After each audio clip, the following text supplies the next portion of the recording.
That was loud. Oh my gosh. Welcome back, guys. So if you've been paying attention to the cloud gaming market over the past few months, you've definitely heard about the Logitech G Cloud. It's a device that, as you can tell by its name, is being marketed as a portable streaming handheld for streaming games through the internet, through the cloud. It was especially marketed towards Xbox game streaming through xCloud and other services like Stadia. Maybe not, actually, now that I think about it. It's priced at $350 with a design that I have to say looks kind of nice, but I didn't buy it, even though it's the perfect device for me to cover. Why didn't I buy it? Let me explain. So this device made kind of a big impact online and caused some people who usually don't talk about these kinds of devices to actually start talking about these devices, and also caused some rifts and like differences in opinions among the people who actually bought it. Because there are people like RGT85 who seem to hate it. The more I play this thing, the more I question why. Why does it exist? What does it do? Let's talk. Well, Bob Wolf from the Wolf Den and Retro Game Corps both seem to really love it. So, very conflicting from the people that actually own it. People were excited by the fact that a major tech company, Logitech, was jumping into this niche Android gaming handheld market. But the outcome isn't what a lot of people, including myself, had hoped it would be. I don't own it, obviously, as you already know, but I just want to give my opinions on why I didn't buy it and why I don't really think it's worth it unless you're really into the game streaming side of things. To get started, let's look at that price tag once again. You can buy it directly from Logitech for $350, which is a steep price compared to something like the Iron Odin or Iron Odin Lite, which can stream games just as well, if not better. But I digress. The specs are what really broke this device for me, because for how interested I am in game streaming, which is really not at all, emulation is really where my main focus is at with all of these Android handhelds that are releasing. The most I've done in terms of game streaming has been using Google Stadia in the past, and it was a fine experience, but using Wi-Fi compared to Ethernet from my computer, it was just bad. So let's take a look at these specs. This thing runs on Android using a Snapdragon 720G octa-core processor, and it has 64 gigabytes of internal storage with the ability to upgrade it through an SD card. It has a 7-inch 16:9 1080p LCD touchscreen with stereo speakers and Bluetooth 5.1. It claims to have a 12-hour long battery, which, I mean, if you're doing absolutely nothing but game streaming, I'd imagine it's probably close to that. But if you're doing absolutely anything else, it's probably not gonna be close to that, considering it's only a 23 watt-hour battery, since a lot of other devices have higher battery capacities. And I looked up a conversion, and that seems to be a 6,000 milliamp hour battery, and the Odin Lite has a 6,600 milliamp hour battery. Comparing that to the Loki Max's 46.2 watt-hour battery, it's a little weak, but I can assure you the Loki Max is not going to last 12 hours on a full charge.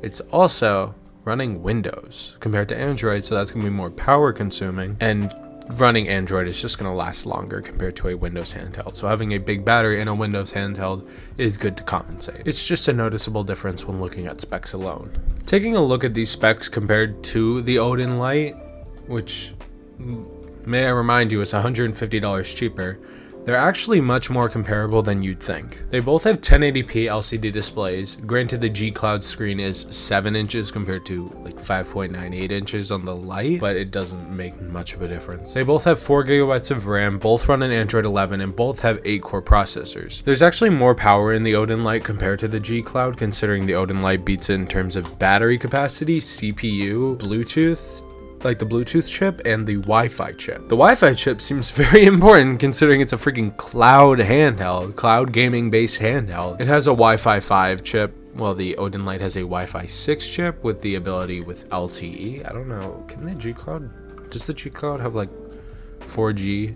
Because the Odin Lite does. Yeah, it doesn't look like this has any ability to do 4G or like 5G or anything, while the Odin Lite can do 4G and connect to a data plan.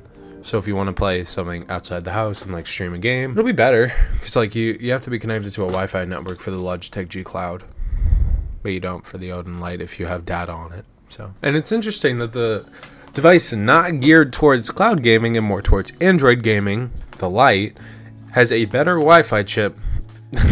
The device literally advertised as a streaming handheld. But anyways, Now you may be thinking, this is expected from a device like this. All the computing, the processing, everything that's going on is going on a PC or a game console or something like that through the cloud. It's just being streamed. You don't really need that much power. And you'd be right. That doesn't justify the price though. If anything, it makes less sense for Ein to be able to release a device like that at a cheaper price, considering they don't have the money that Logitech has to kind of fall back on and take a loss. Logitech is a major company. You've definitely heard of them if you've looked at tech like at all in the past, like, I don't know, 40 years or something. How long has Logitech been around? 1981, 40 years, I was right. So Logitech is a major company and they've definitely gotten help from Xbox on this in marketing, at least, because Phil Spencer has talked about this publicly, has promoted it publicly, basically endorsed the thing and gave one to Hideo Kojima. So he's definitely a big fan of it. So it doesn't make sense why it's priced this much. I can admit that I do like the design. I like the grips on the back. It kind of looks like it's going for the kind of Steam Deck look with the grips and the pop out analog sticks. I mean, like they're not recessed into the device like the Odin has it. But the Odin Lite has ergonomic grips on the back as well. And it's much more capable at $150 cheaper. I just don't get this. Checking out emulation tests people have done, like ETA Prime and those people, the tests they've done have shown that the Odin Lite beats this thing out by a country mile. I am not joking. Which is to be expected, but like when you're paying $350 for an Android handheld that's geared towards gaming, you'd probably want it to have some meat on its bones. The Odin Lite, with the right optimizations and emulators, can play up to like Wii games at 1080p flawlessly, depending on the game obviously, but it's better than the G Cloud, which can barely emulate GameCube games. I just don't get this price tag. Like if they had priced this at say $200, $150, $250, something like that, I think that would have made sense. Like $250 is pushing it, but $350 doesn't make sense.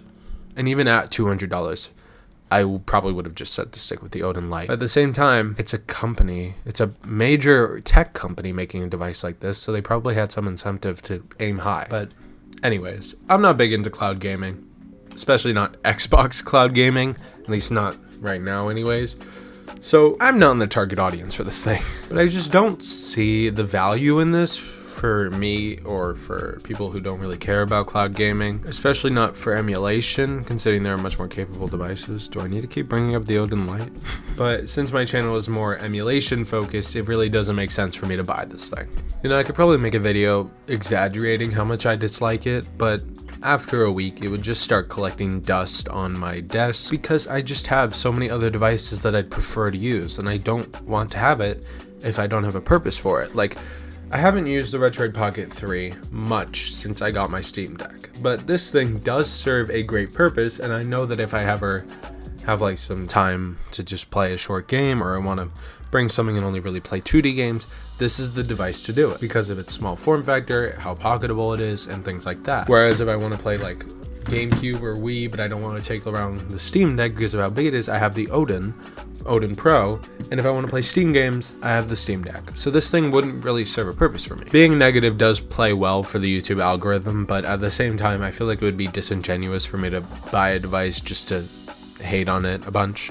I know I have kind of done that in the past with the Powkitty X18S and devices like that, but I kind of want to grow my channel through more conventional means and show off devices that I'm actually excited about instead of just being negative all the time. Spilled water on my shirt. So I guess in conclusion, there's 3 reasons as to why I didn't buy the Logitech G Cloud. One is I'm just not in the target demographic. I just don't stream games.